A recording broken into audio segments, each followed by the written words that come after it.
Umfundisi ngaba nabantu abo 300 ebandleni but akabaza abazalwane bakhe ukuthi lo phila impilo endlani lezi ingane ziyafunda nesikoleni zinawo nama uniform banawo numuzi but abantu bayanikela with such big money. Mfundisi hambe ngemoto enkulu drive Rolls Royce. What about his people abasesontweni? When is he going to start doing God's work? God's work uthi akubona uma lapho uthi uMatteo wanyukela entabeni and then what? Wanyuka entabeni then kwadla ba. Yeah. We don't give a fuck about uMatteo baba. What are we doing for our own people? Mina mangathiwa ngiba nebandla lingakhela abantu izindlu la esontweni.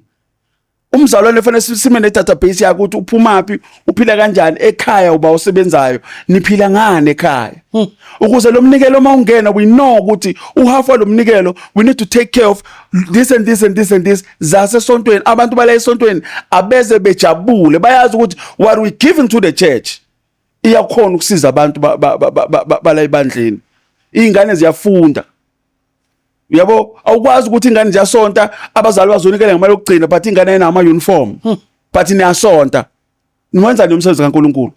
Abukho umsebenzi kaNkuluNkulu bona bakhanda business boyomukela ibona uSathane. If you want to know uSathane hambe esontweni baphila khona because they don't care about abantu. They only care about bakufuqe ngencwadi nje phela uyafika bakujulukisa ngamaculo uyagxuma ulambile ngesikhathi ugxuma muqeda ukugxuma la ifridge empty ingane ifuna isinkwa khoma lesinkwa uyishiye esontweni wena. Yo.